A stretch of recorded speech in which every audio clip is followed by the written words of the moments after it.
Desde que foi criada em 93, já passaram mais de 10 milhões de atletas em competições esportivas.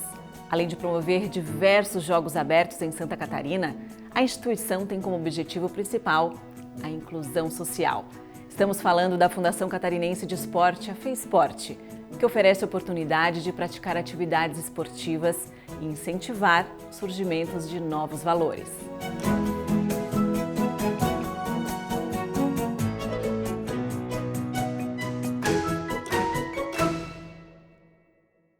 E eu recebo hoje aqui no nosso estúdio Jefferson do Amaral, diretor de comunicação da Fundação Catarinense de Esporte, a FEISPORT. Oi Jefferson, obrigada pela presença aqui no Rede de Inclusão. Muito bom falar de esporte, né? Eu que agradeço. E quantos atletas e quantos municípios vocês envolvem nas competições? Certo.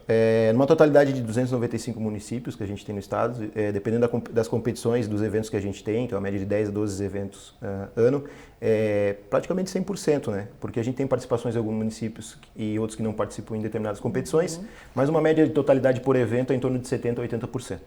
E aí, para eles participarem desses eventos, com certeza, né, existe o treino, né? Sim, os atletas treinam. sim. E como é que funciona? Bom, tem muita dedicação nesse processo, né? Tem os eventos escolares, então nos eventos escolares as pessoas, os alunos no caso, são alunos de escola, óbvio, eles treinam com os professores nas escolas, eles participam durante o ano de várias competições regionais, micro-regionais também, para poder chegar nas competições estaduais, né? A gente tem vários níveis nas nossas competições seletivas, regionais, até chegar nas estaduais, que são as finais, para representar Brasil, Estado, enfim. E aí dentro da escola é feita a seleção? Exato, dos escolares sim. Aí a gente tem os de rendimento, né, que são jogos abertos, né, são eventos que onde tem uma performance maior, que daí é focado para performance. Então esses atletas já têm os seus centros de treinamento, já são alguns atletas que são até olímpicos, né, que vêm participar dos nossos eventos. Então os de rendimento geralmente têm um parque de treinamento, um centro de treinamento onde eles já fazem esse processo, né. A gente facilita e cria esses centros de treinamento também, tenta auxiliar o Estado e questão dos municípios também na construção desses centros. Então, sempre que eles procuram ajuda na formatação, trazem projeto para a gente tenta orientar da melhor forma possível para eles também terem suporte nesses treinamentos, né? Sim, qual é o trabalho da FEISPORT nesse caso de inclusão? Como é que é a importância? A FEISPORT hoje ela é responsável pelo desporto em Santa Catarina, então ela promove o esporte em Santa Catarina. Então todos os eventos que você precisa de índice, que você precisa se classificar para ir para eventos nacionais, são eventos da FEISPORT. Então, através do governo do estado, a FEISPORT executa esses eventos. A FEISPORT hoje atua, como eu falei, praticamente em todos os municípios, porque a gente tem as inscrições de basicamente todos os municípios dos nossos eventos. Então, nós estamos em 100% do estado de Santa Catarina. A gente tem núcleos, de uma certa forma, que são profissionais da educação, que são cedidos, né, da sede, para trabalhar com a FEISPORT, onde em cada região específica existe um coordenador esportivo, né, alguém que auxilia esses micro-regionais, esses regionais. Então, essa é a forma como a FEISPORT hoje atua no estado, né? A gente tem um leque muito grande de eventos e a gente abraça todos os tipos de atleta, desde a terceira idade até a pessoa que está começando lá com 7, 8 anos. Porque o esporte, a gente sabe, né, que muda a vida de todo mundo, Exato. né? O bem que faz, enfim. Como é que vocês enxergam esses campeões e o que muda na família? Como é que é o envolvimento? Assim, uma das coisas que me trouxe para Florianópolis, para a FEISPORT, além do projeto do presidente do Rui Godinho, essa questão do resultado final do esporte, né? A essência, né? Porque você sempre pensa assim, você tem um problema, você tem uma situação, como é que você vai resolver? Você vai tentar sempre ir na essência, né? Essa situação do esporte é muito interessante porque a essência final desse processo é uma qualidade de vida melhor para todo mundo, né? Porque a gente acaba direcionando as pessoas para fazer algo que no futuro pode ser até mesmo o trabalho dela. Sim. Então, assim, a gente vê muita gente que às vezes tem possibilidade de ser um bom atleta, de estar participando de boas competições, de estar representando o estado, de estar representando o Brasil, às vezes até em competições internacionais. E a gente sabe que o nosso trabalho de formiguinha no estado faz essa diferença. Então, assim, é muito gratificante para a gente também.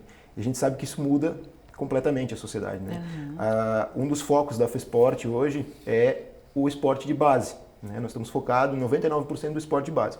O esporte de rendimento, vamos tratar aí 1%, vamos dizer que essa pessoa já tem patrocínio, ela já está num nível técnico mais elevado, as coisas já estão mais sólidas. A gente quer buscar essas pessoas que não têm, de certa forma, um caminho, uma estrutura e que é o esporte de base, que é aquela pessoa que começa a jogar com uma bola simples lá, que tem uma estrutura simples. Então, esse é o nosso foco.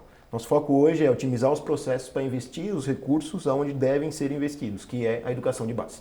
E olhar o atleta em si, assim, esse vai ter futuro. Aí como é que é o trabalho de vocês? Sim, na verdade, assim, existem, como eu falei, vários formatos de jogos, né? Então tem os de inclusão, tem os de participação. Esses jogos escolares geralmente são os maiores filtros, né? Que é onde a gente pega os atletas iniciantes.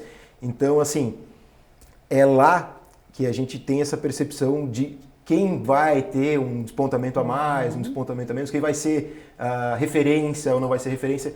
E automaticamente eles vêm participando continuamente dos nossos jogos, né? Quem é um atleta que representa o município, que representa a sua escola, às vezes eles vêm participando continuamente. Que a gente tem os joguinhos abertos, a gente tem a OLESC, que é uma Olimpíada Escolar, e a gente também tem o GESC de 12 a 14 e de 15 a 17. Então a gente, até dos 8 aos 17 anos, nós temos uma grade bem completa. Então esse atleta, se ele iniciar o processo, se for verificado que ele tem uma facilidade, uma habilidade, geralmente ele vai estar participando de todas essas nossas competições, que também prepara eles para outras competições externas, né? E que é o que a gente faz hoje, né? Sim. De uma certa forma. E para a terceira idade, vocês também estão trabalhando forte nisso, Sim. né? A gente, até esse ano foi o nosso primeiro evento que aconteceu em Gaspar, que foi o JAST, que é os Jogos Abertos da Terceira Idade.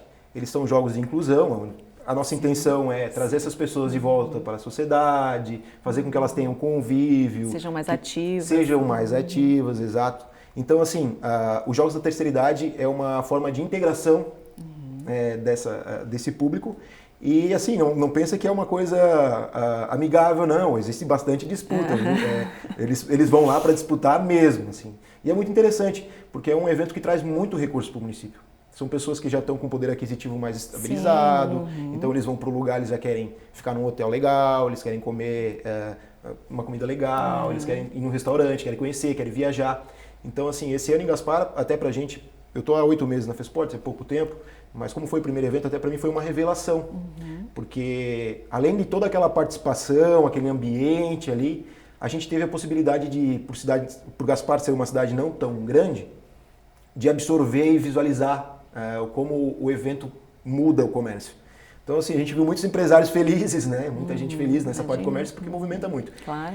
E a ideia realmente é fazer eles terem inclusão, né? Voltarem ativa. Voltarem ativa. E ainda falando da inclusão, vocês também fizeram um protótipo do pódio adaptado, né? Para os atletas.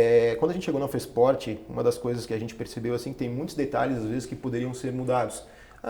Cada um que entra tenta fazer o seu melhor, a gente sabe disso. Mas tem pequenas coisas, às vezes, que você pode fazer, que tem um custo muito baixo, mas que vai ter uma inclusão muito grande. Então, o que aconteceu? O pódio adaptado foi um exemplo dessa mudança que a gente teve.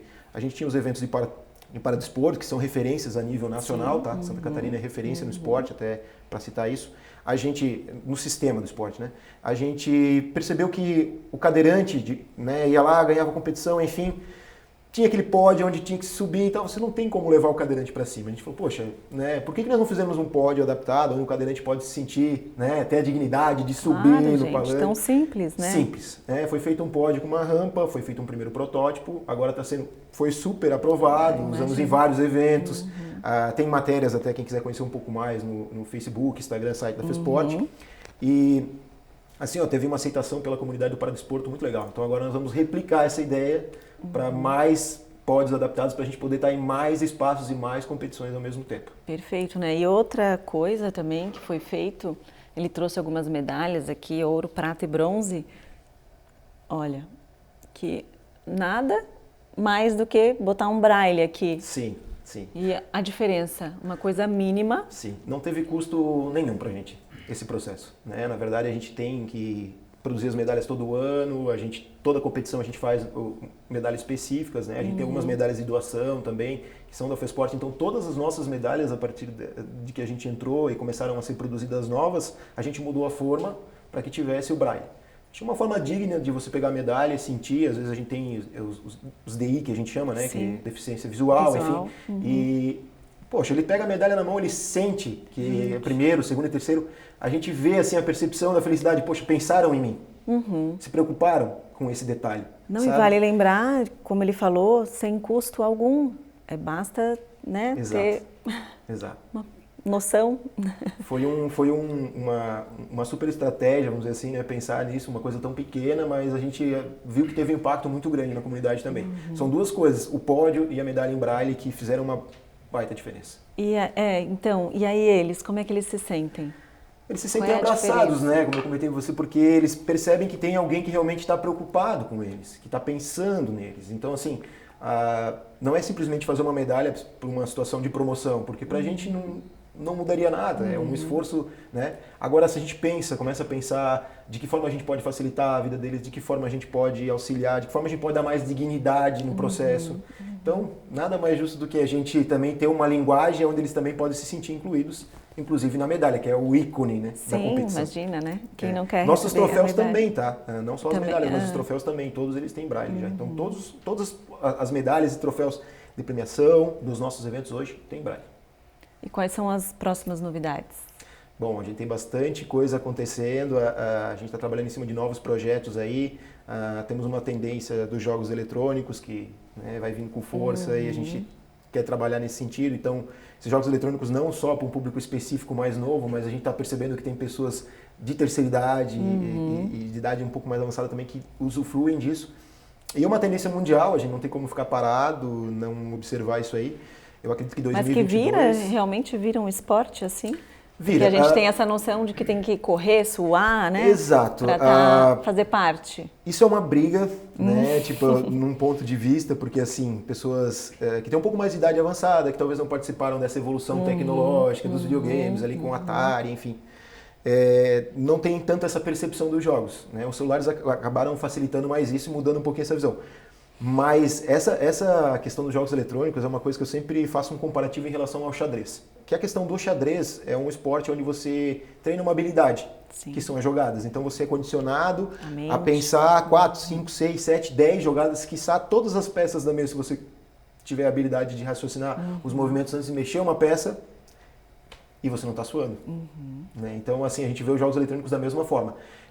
Colocaria como a modalidade seria uma habilidade que você tem. Né? Você tem uma modalidade. Essa modalidade você tem que treinar para você ter habilidade. Então, os jogos eletrônicos, de uma certa forma, para você conseguir ter vitória, conseguir chegar primeiro, segundo, terceiro, você tem que treinar muito, você tem que ter muita habilidade. Então, querendo ou não, a gente está vendo que nessa direção está indo muito forte, a gente não tem como ficar fora disso. Né? É a dedicação, né? A pessoa precisa se dedicar. Isso. Mas vai entrar para todos os níveis, assim, até... A gente está fazendo alguns estudos, já para o próximo ano a gente pretende já ter alguns eventos, né? E a gente está estudando em qual plataforma a gente vai aplicar, quais os públicos que a gente vai atuar. Nós já falamos aqui no Rede de Inclusão sobre a game terapia, que tem um sucesso, assim, né? Sim. Que seria isso. O Wii, que é um videogame que veio com tecnologias que ajudou muito nessa parte de fisioterapia, né? Enfim, tem N programas hoje que auxiliam, que são jogos eletrônicos, então... É uma tendência que não vai ter como fugir. Não tem como fugir. A gente tem que abraçar esse mercado. Muito bom, Jefferson. Obrigada pela presença. Parabéns pelo belo trabalho. Muito obrigado. Pelas conquistas. Obrigada a você pela companhia. Lembrando que você pode e deve participar, mandando pautas e sugestões para o e-mail que está aqui embaixo da sua tela. Obrigada e até o próximo programa.